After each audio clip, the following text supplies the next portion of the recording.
Yes, sir. Yes, What sir. is good, y'all? What is good? We back with it. We back with it with another episode, man. I'm your host, Lose Takes, man. We got another one. I'm back with Fuster King, man. Tell him how you. Hey, tell everybody how you doing. Hey, man, Lou. I'm just thankful to be alive, brother. That's it. That's all. Nah, in all seriousness, I'm doing well. A little under the weather, but it's all good. You know, wish the Cowboys were doing a little bit better. That would probably make me feel better. But hey, that's what I will say, Lou. um, good, bad. We gotta show up and talk about it. Yeah, we gotta. If anybody gonna do their jobs, we gonna come and still give our, our takes, our analysis, because whether they, want to disregard us or not, call us, professionals or not, we got eyes. You know what I'm saying? And what we see, a lot of times it turned out it to be true. What we've been saying they should prepare for, a detail they should have been preparing for, turned out they're gonna see it on Sunday, and but we can only control what we control. That's what my life as an office lineman can always been like. You got to be able to control what you control. Can't control how the quarterback is gonna do down there. All you can protect is make sure he don't see nothing in his face and he don't see any pressure. But listen, we had a trade happen today. Big Yeah, trade, yeah, surprising trade, came yeah, out of nowhere. We traded for Jonathan Mingo. How yeah. do you is this a I mean, how does it fare in the CEO landscape and the COO landscape? So like in the future and the now. Um, I have thoughts. So I'm normally extremely optimistic when it comes to moves that the Cowboys make. Um, they're well thought out, and so I want to be wrong about this one, Lou. Yeah. But the problem is I know people they're finding clips and they're looking for, oh, Jonathan Mingo did this, and oh, look at this Rowdy ran. Oh, Bryce Young wasn't a good quarterback, and I get all that. Hmm. And hey, understand this: I'm not one to just completely write a guy off if he was in a bad situation, which Carolina is a bad situation. Right. But that being said, Lou, I don't have much hope for it. Um, I got to be honest. I don't have much hope for it. I mean, we got to be honest. Jonathan Mingo, he had 12 receptions this year. I mean, that's that in itself. Even on a bad team, you will shine a little bit, right? Right. He's done nothing. And so, if you want to go off your draft grade of him, and you bring him into Dallas, maybe that change of scenery may help. I don't think it does. This team, if anything, should have been sellers at the mid Yeah. at the trade point. Bringing giving up draft capital to me, like I'm draft guy, so you're giving up. You're now in a deficit for a guy who I don't think he helps you in any way. I hope you're wrong, because like I'm honest, like they blur the lines on what they're doing, and I'm overthinking this. I believe this is some type of layered move, and I'm trying to weed my way and read in between the lines, because what made them actually make a trade for Jonathan, for even this position in general? Um, like, did they give away their hand on what like their draft was this upcoming year?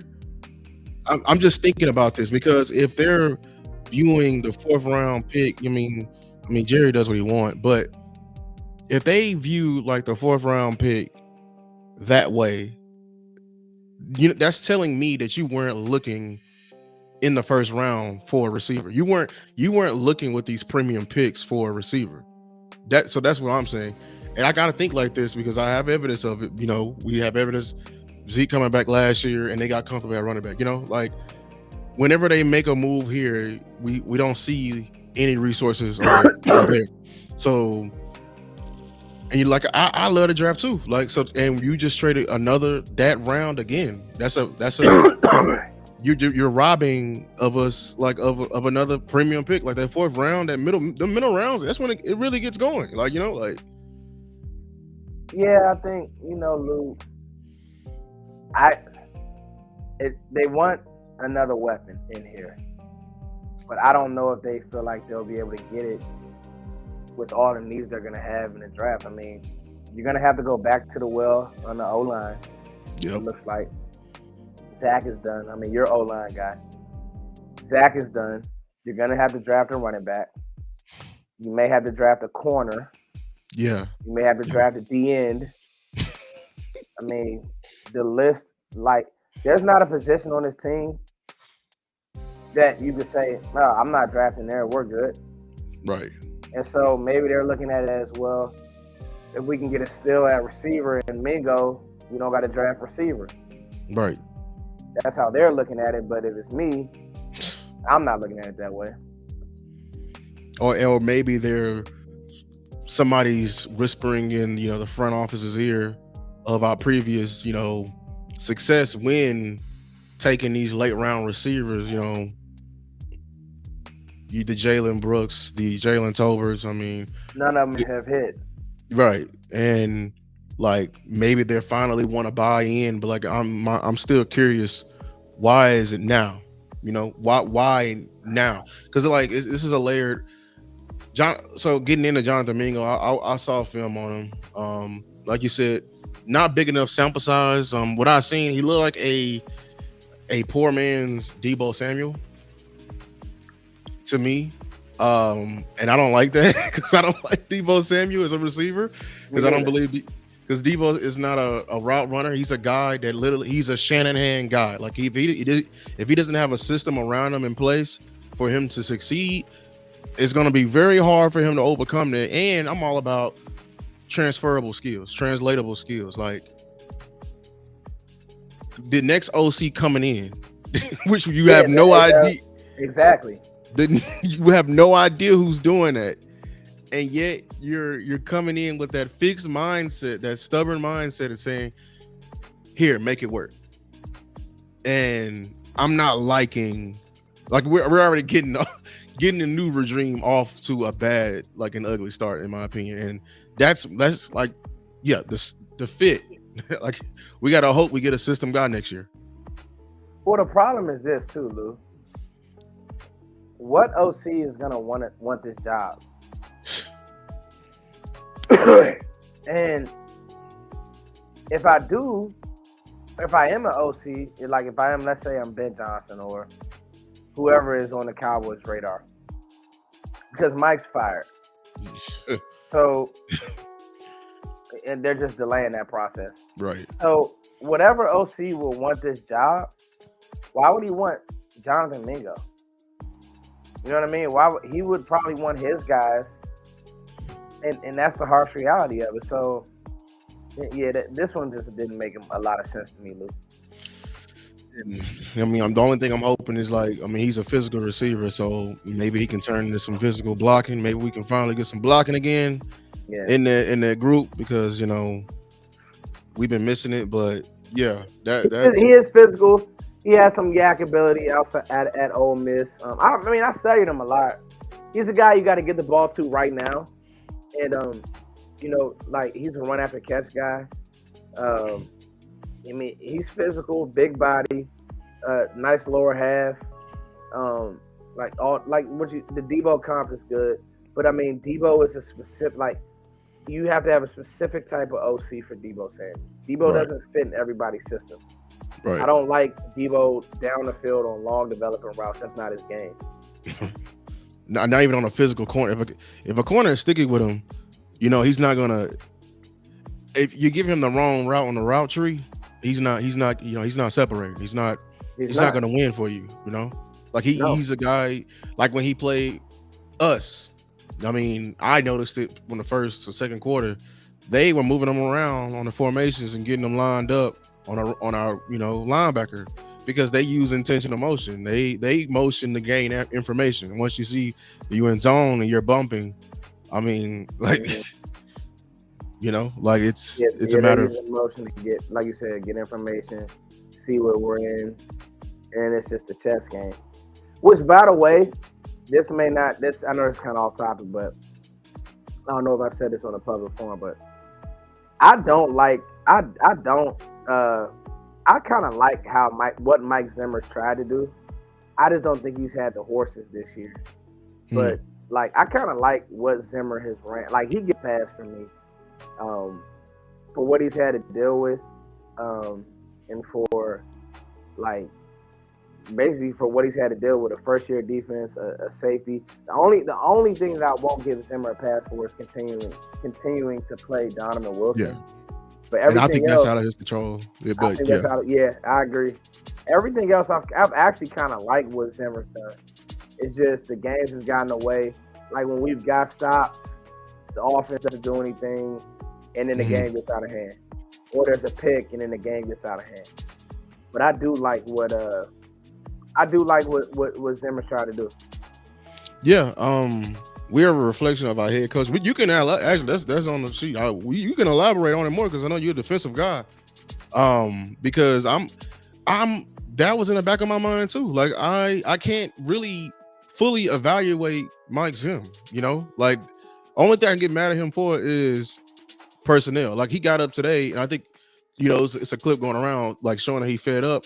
And I mean, yeah, like what we're missing, like on that one touchdown we gave up when they was in the trips bunch set, and I think what they do, they motion out. No, Diggs and somebody else was exchanging responsibilities, and it's just a matter of going over the top of the mesh point, right? We can't even sort a trip set. But yeah, I was about Like to say this is yeah. like we can't even sort a trip set. This is I've been saying this all year. We got immature problems, not problems with immaturity. We got immature problems. We got I like we that. Too. got we got problems that you should be fixing in like week 1 or 2.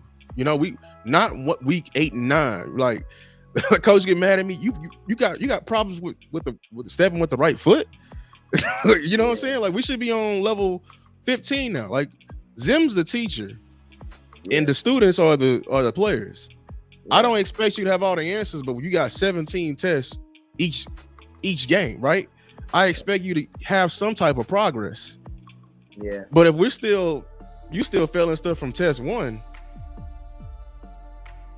so like you just talk to me like because you're a defensive guy, right? I mean, I coach offense on my team. Oh, okay. I'm the OC, but I study a lot of defenses, and so Hmm. when I'm talking in the Cowboys space, yes, I'm actually probably more defensive minded than offensive. I'll be honest with you. Zimmer is a multiple scheme defensive coordinator. Like he's not just gonna run man. He's not just gonna run 2. He's not just gonna run 3. He's gonna double A you and put mixed coverages on the back end. Like that's what he does. He's dumbed it down a lot this year, but they've gotten stops when they've needed to. Hmm. Right? They haven't been so bad. Even the run game, the numbers look out of control. But I think that like, That first half, yeah, the first halves, yeah, yeah, that's literally what it is. I mean, that's why personnel is so good. You see, with bad personnel can only get you one half, but once yeah, 4 quarters, that's the difference makers. When that's what shuts separates the Jimmys from the Joes. Then after them adjustments, can you come out here and you whoop his ass again? You know what I'm saying? Like, that's true. and like the Niners game, man, like I tweeted, I think I quote tweeted you was going off about Chauncey Golston and like how he was defending the run. I was like, it was one play. I gotta put that reel out, but Yeah, when he literally got thrown by Trent Williams and and he's he still mid made that air tackle. and he still made that tackle. I'm like, Chauncey's been really nice, man. it's like he's been playing, And like, I'm gonna and tell you, him, Overshown, they've been the 2 bright spots on this team this year. yes, 2 yes, major bright spots on this team. yes, Like if you and want to say like the team, the season is a complete disaster. What are the 2 bright spots? To me, it's been the Marvin Overshown and Chauncey Golston. Everybody else, I'm like literally everybody else. I can wash my hands up. Like I can't. Maybe Hunter Lipke, Mhm. maybe Jalen Tolbert, but like the whole team, I throw BB nobody in there. else. So who? BB. BB's been the bright spot. You know, I may put that out there on Twitter.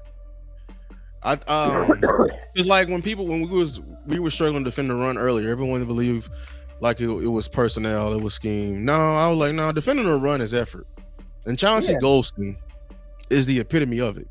Yes. Like it's a mindset. You're gonna. I don't care if I'm going against a Pro Bowler on a. And when you get in the trenches, it's all about effort and beating your guy to the spot. Chauncey Golston has made that his mindset, and it's not pretty either. You know, Yeah. it's winning his hand fight here. Is getting my hip through here. Like it's. I may not win it initially, but I'm when that running back hits that contact point, I need to be there or at least give a hand because I know Lua Fowl is coming and flying off. So I like Lua Fowl. Yeah. He's been if he can pick up the processing more, yeah, he's gonna be great. That's it.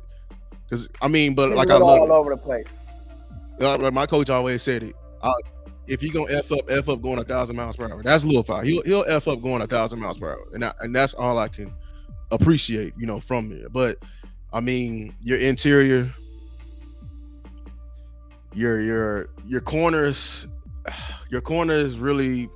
Diggs is disappointing me. Even though he's shown it late, but he may not been a tackling guy, but the reason why we get on you, Diggs, early in the season, because if you don't, they're gonna keep coming at you, like, and that's what the teams have been doing.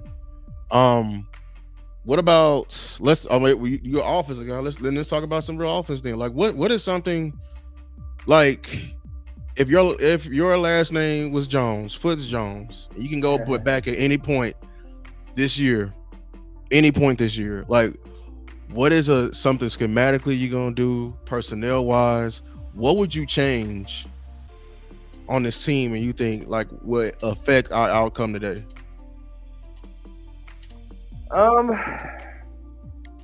It's layers, man. Like with this offense, so I would have never brought back Zeke, number one. I could see how much the org loved him. Great pass pro, but he just doesn't have the juice. I probably would have never drafted Luke Schoonmaker, but we said that in real time. That was a bad draft pick. So the draft that you were supposed to hit on playmakers, the Luke Schoonmaker draft, the Monty Smith draft, trash. Tolbert looks like he's going to be okay, but okay meaning maybe a third receiver at best. So let's start with the personnel. The personnel is bad outside of CeeDee Lamb. Brandon Cooks is gone anyway at the end of the year, and he hasn't been here this year. Right. So there's that. Then you actually talk about the scheme of it, bro. People don't want to hear this, but Dak agreed to this offense. I only know one way to talk about stuff, bro. Dak and Mike came up with this offense together. And I don't want to put the blame on Dak, but he does deserve some blame. Yeah. Mike's play calling has been inept. No creativity. No. I just don't think that Mike only attacks the middle of the field in one way. It's like CeeDee Lamb over or it. That's it. But he doesn't get to the middle of the field, via play action. Doesn't have any crossers, no scissor routes. Like none of his concepts get to the middle of the field in that way. So if it was me schematically, bro, like I think this offense would have looked a lot like what Detroit's is, but Detroit's offense looks that way because they have two amazing running backs. Right. And so when you have two horses like that, Lou, everything on the outside and in the passing game is going to open up. Right. Because teams have to stop the run. Mm-hmm. They don't have a choice. And when I sat on Twitter and told people, and you can hear it in my voice, I get so. When I sat on Twitter, Lou, and told people, draft a running back. Draft a running back. It's okay. You don't have to be super smart guy in the room. You could draft a running back high. Oh no, you shouldn't. No, that doesn't make sense. Guess what Detroit did? They signed Montgomery and drafted a running back. Right. They signed Montgomery and drafted a running back. They signed Montgomery and drafted a running back. And now 2 years later, Jared Goff can do what he wants. He can pass for 32 yards. Everybody talks about Ben Johnson. It's not Ben Johnson. If you put Ben Johnson in Dallas with this personnel, it will look the same. People got to understand that the NFL is X as Jimmy's and Joe's. It's not X's and O's. Like, all of these guys are smart. All these guys have analytics, crews, and this, that, and the third. Guess what? Go tell your linebackers go tackle Jahmyr Gibbs all game. Oh, and by the way, after they get done with that, go tell your linebackers to go tell your linebackers to go tackle David Montgomery. a bowling ball, a bruiser. Like, you put Ben Johnson, and I'm gonna tweet that like, bro, you put Ben Johnson in this with this offense with this personnel, it's not gonna look much different. Oh, but you forgetting one key point though, Foots. Talk to me. That line? Oh, that line. Oh, for sure. That line. That line is something serious. Cool. Ragnar. All of those guys, Ragnar. Their center's a dog. Oh, for sure. You ain't never lied, Lou. But you get my drift. It's just like people act like they want to outsmart the world, and it's it's all these draft pundits. When they hear me, I fought so many mainstream guys who said, "Oh, the running back position is out how? Where? Never. A team that can run the ball, the scariest team because you die a slow death." It's not even that. Like they hold the keys. Man, they hold the keys to the game. When when you face a team that just none but run the ball, the clock is like the clock of the game is in their hands. They control the physicality. They hold you on the side. It's the same cliche. Things are cliche for a reason because it's 100% out of 100%. What goes up must come down. Like I think people just get tired of hearing the cliche things and try to force another law. You know what I'm saying? Like, just go another way. Some people just won't choose to be different. I miss the 2010s era with all those running backs. Yeah. LaDainian Tomlinson, the Adrian Petersons. We even had a couple.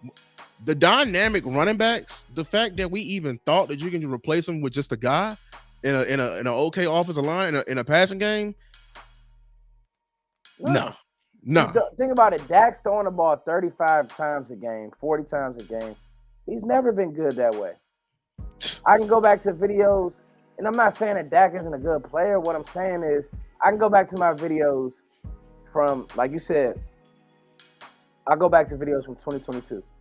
When Dak is throwing the ball under 30 times a game, he's A1, bro. When you start getting into that 35, 40, because no quarterback can win that way. It's too much. Right. It's too much on a quarterback's plate. You're just asking a guy to be perfect. It's hard to be perfect in NFL, bro. It's the league. Not even that. This is the wrong year to be doing that. You got half of your offensive line were rookies. Yep. And they're playing out of position. You got a right tackle playing left tackle, and you got a guard playing center. I made it a joke this year. You got 3 guards in the inside, 3 guards, and we've been seeing it all year. I call them 3 guards because teams have been killing us with stunts. Because BB is not well. He's getting better, and I commend him for that. But he still holds his nose in on blocks, whether it's the pass or the run, because he feel like he's still in that phone booth fight. You know what I'm saying? But now, no. When you feel the defender taking you away, somebody's coming back for the back door. That's defense 1-on-1. Everybody got what? A gap. Yeah. And we've been getting killed with that all year. But has been spanking us. You put that on. You put so much on your rookie. You claim that the protections are not on him. He's a center. He's the quarterback offensive line. Everything goes through him. You having him on his heels the entire game. asking him to sort NFL level pressures. And honestly, Foots, this I may be different. I believe the the cause, the start of the our offensive struggles start and end with the offensive line. I can tie it back to all of that. McCarthy's not confident in his play calling. It's because he don't believe he got enough time. He don't have confidence in the offensive line. He don't believe Yeah, him. We don't have a run game. Well, we didn't have cohesion. We tripping on each other's feet first 3 games, and he goes away from it. Dak's clock sped up because he getting beat. He got people at his tackles getting beat one play, guards getting beat another. Like everyone knows, like the further you go in is the faster the pressure gets to you. Like he's seeing pressure all over, and you're gonna see and the him getting one goals. and the one who's completely disappointing and awful is Terrence Steele, where it's just like the others. Nobody's gonna tell me nothing about Guyton because he's a rookie. So Yeah, he gets grace. No matter what anybody says, I'll argue that Tyler Guyton gets grace.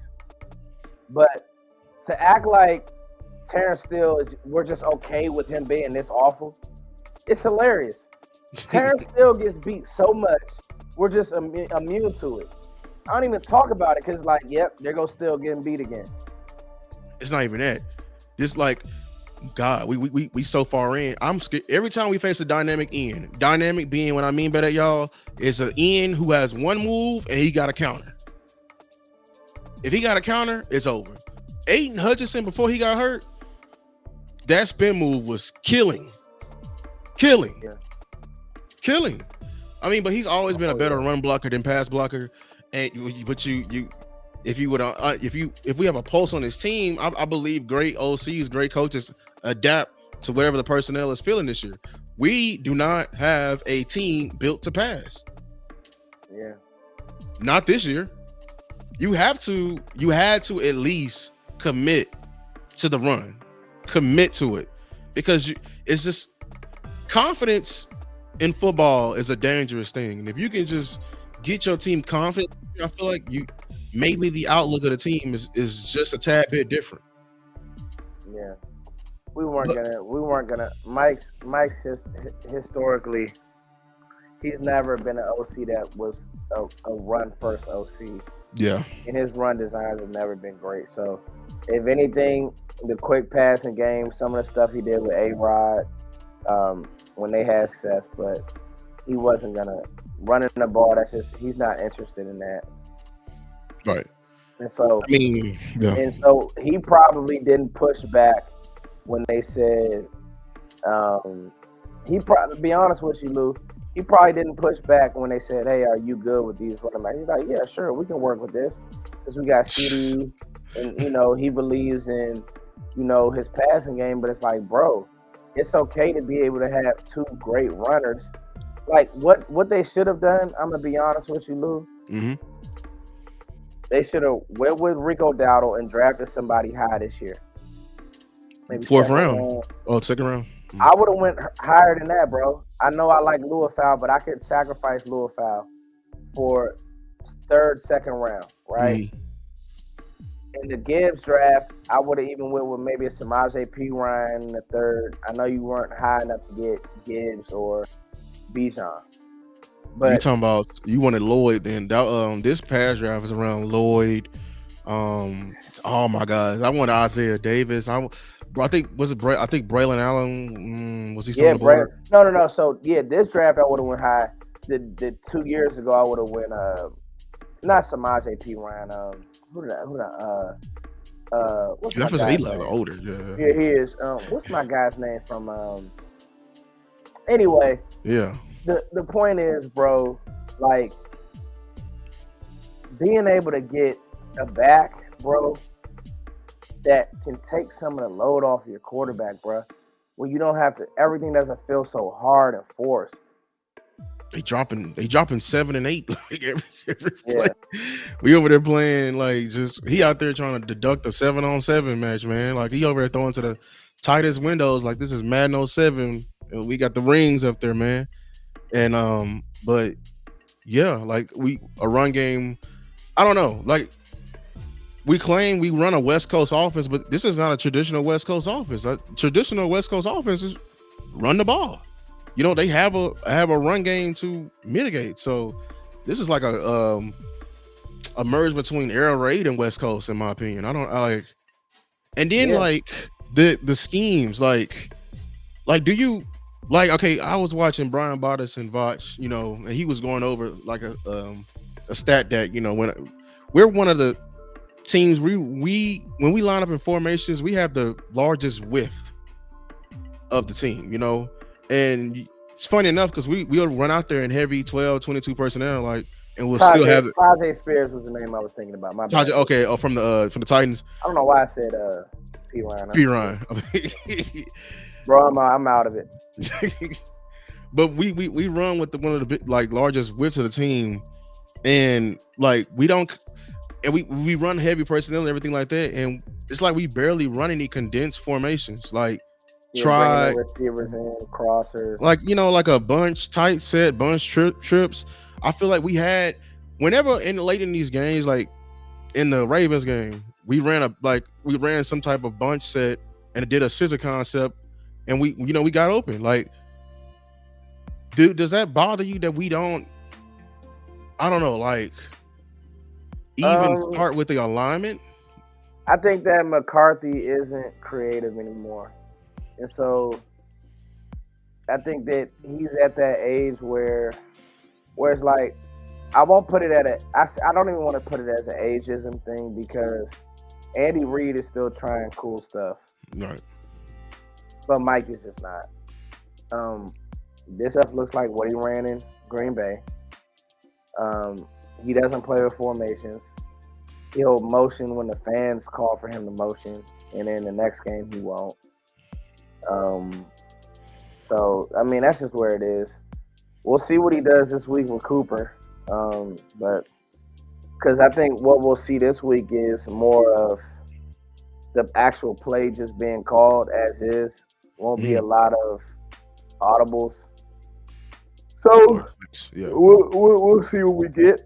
Um, but me personally, I just think that Mike McCarthy, his creativity is shot, bro. Is what it Mhm. is. Yeah. Um, it just seems like we just got dumbed down to a one read offense, and it's crazy. Um, how impactful do you think the outside, like, the like, what's going on outside the locker room or outside the field in the locker room is affecting our play on this field, like the Zeke situation? I think it's all a mess. Zeke, Micah, I defended Micah for a long time, but him having a podcast doesn't help. Um, but hey, you can't tell Micah what to do, so have Yeah. at it. Um, um, Zeke, again, as I said, I wouldn't have brought him back. You brought him back. Now it's a distraction. Um, I mean, the list goes on and on. Jerry, his call is probably more streamed than some football games. People want to hear what he has to say. So that's just, I mean, unfortunately, the team that we love, bro, has turned into a reality show. And it sucks because it's people like me and you who actually love football, Yeah. care only about the football part of it. Like, I don't report on that, right? Like Yeah. I don't, and maybe that's why. I mean, I'm not trying to get clickbaity views. It's silly. I don't care for that audience, right? Like I care about people who love football. Right.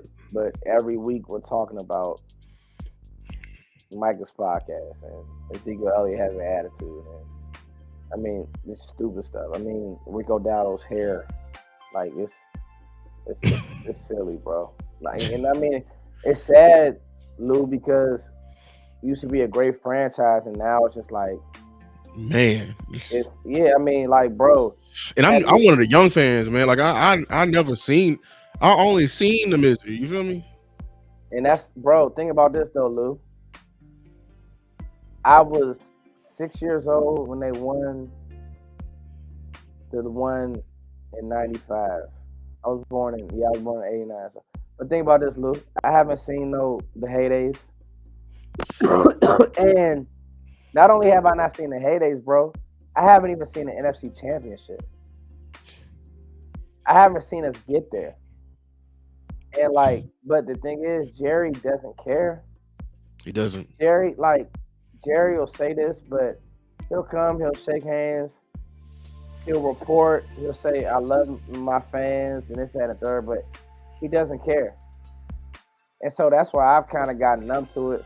I'll never not root for the Cowboys because I was born into it, but this is just where we are. It's exactly where we are, man. Um, Let me answer this real quick. He said, "Yeah, him and Martin can't seem to pick up." Yeah, I was calling it. I was early with it. I said we should have fired. I didn't know that Solari teaching our offensive linemen. I noticed it in the tackles, heavy. I noticed the tackles. We usually how they set. They either set in They a need to 45 hire degree. you, Lou. Pay me the millions. I'll do it. You feel me? Pay it to me. They'll set in a 45. Usually you're supposed to set in a 45-degree direction or you set straight back. What I noticed with Solari, it's a lot of jump setting. It's a lot of flat sets. And he got and I noticed it because I'm like, okay, if Tyler Guyton does it for a little change up, he doesn't he struggles with his hands. Okay. But when I'm seeing my vet do it relentlessly, that's when you got a problem. And why I hate that set, you naturally create a two-way goal for the defensive end because the B gap is huge. It's huge. And he can't if I was to see him any day, he cannot convince me that that technique is good because it be times where we'll scheme up because we have half slide protections where half the line is in zone, the other half is in man. There's sometimes it's like a three-quarter protection, like we was facing the Giants and we're sliding towards Dexter Lawrence all the time. Then what if they got smart and started overloading Dexter Lawrence on one side? So now the guard has to come in on the slide and the tackle's by itself. But what the tackle out there doing? Still jumps in his ass to a dynamic Brian Burns, to a Kayvon Thibodeau, and we were just getting beat relentlessly inside, relentlessly, and we didn't change it. So and we still struggle with hands. They don't replace their hands. They just I don't know what they be doing out there on the run game. When we do run, they're too high. We don't that Niner game really scared me. We did not look strong at all. I saw Tyler Smith getting moved by Malik Collins. Like Malik Collins is trying to shed a block, and Tyler couldn't anchor. I know Zach Martin is deteriorating that before our eyes, but when our best offensive lineman can't do that, you know what I'm saying? That's a red flag to me. He should have been gone after the Giants game. I've been calling for his head. So I mean, but it's even that is. I mean, it's like you said, like what the hell has Mike Solari done that he should be coaching for the Dallas Cowboys? Nothing. Just like, bro, I feel the same about with the doing the best. OC. With obviously with Mike McCarthy, but even with Schottenheimer, Schottenheimer. like he wasn't good in Seattle. He wasn't. He got fired in Seattle. So you bring him in with this staff with Mike, and they're supposed to make some great offense. Come on, man. Come on. So Come on, as you man. know, I'm not giving up on the season, but I'm definitely am starting this draft content. We starting all the way in November. I put out a tweet last week because everyone, shout out to Jay Tuck. He's already putting out his mock drafts, I'm noticing a lot of people are just so neglected of the offensive line, and I'm in that boat. Look, I said if if we're not tanking, but say if you get to a top 10 pick, I think this is just me. Maybe I'm being partial. I think you just need to consider offensive line. And everyone, No, and people was like, "Oh no, we can't. We all those previous picks, and you got guy." And I'm like, people don't understand what's going to happen next year. Zach Martin is going to retire, he's done. and Terrence Steele is most likely going to be a June 1st cut. Your whole right side is compromised. Like and then we're not even counting if Tyler Guyton doesn't get better and shows us anything at the left tackle. because we may need to bump him right. If we're in a play for like a Banks out of Texas, I think you need to at least consider it. I I understand like running him back at guard, not at tackle. again the guard. I understand it. I mean, I'm just I like Banks at guard. like, oh, you like Banks at guard. Well, Yeah, I just like Banks because I I'm like him. hook him. You feel me? But I'm just saying we need to consider it because, and I said tackle because I'm a little confident in putting calling Bass up to play that right guard, being a bridge for a year. Tackle, I don't know. I don't know what we can, but I'm just saying we should consider it. I know running back, receiver to me maybe out of a question at least for the first pick. Edge is in mind. I I think you should consider just the trenches in general because why not get? I mean, everybody don't like the Michigan guy, a Mason Graham. Like I'm noticing him as well. Like, I'm just trying to make sure with this pick we get a game changer. I tell you this, Mason Graham is better than Mozzie Smith will ever be. And everyone said that when we got that was literally the talk every time everyone was mentioning Mozzie. They were like, shoot, we need to get his teammate. And then everybody like, well, his teammate don't come out till like in 2 years. 2 years is now. And we may have a bad taste in our mouth with Michigan, but I'm like, man, a dog is a dog. You feel me? So like, yeah, people don't want to hear Michigan anything. Yeah, I heard Deion Walker. I just seen J Tuck's breakdown of him out of was it Kentucky? Yeah, but I mean, I know you getting ready to break down. Just who you excited? What position group you excited to break down? I think we're gonna end it on that. I've already peeked in at the running back, so I'm gonna start putting out content. I had my pre-draft top 5 at every position. The running backs go really deep in this draft. It's not really a deep receiver class this year. Yeah. The running backs, good old line class, good cornerback class as well. So I'm ready to really take it into fifth gear on these running backs for sure. Mm-hmm. So yeah, I know. That's kind of how I feel, man. I don't. Last year would have been a class to get you a receiver. Historical receiver class, Lou. But yeah, I say running backs. Running back. Yeah, I mean that was one of my first videos that hit off, man. I had my picks. I think my only two. I had like 5. 2 of them hit. One of them is on a depth chart. Isaiah Davis, and then Jonathan Brooks ain't played yet. But I like Bucky. I liked Braylon, and there was one more. I'm blanking on them. But yeah, I mean they all doing really well. We should have got them, et cetera, et cetera. Yeah. Look, man, I appreciate y'all for coming. Appreciate your time, Foots. I know it's a big day. I know there's a lot of stuff going on right now because I got it on. I got the election on right now. Yeah. Listen, y'all. Make sure to like and subscribe. Go to Foots' page, Foots the King. If you didn't already know, if you've been living under a rock, make sure to check him out. We're gonna continue to fight this thing, Cowboys fans, until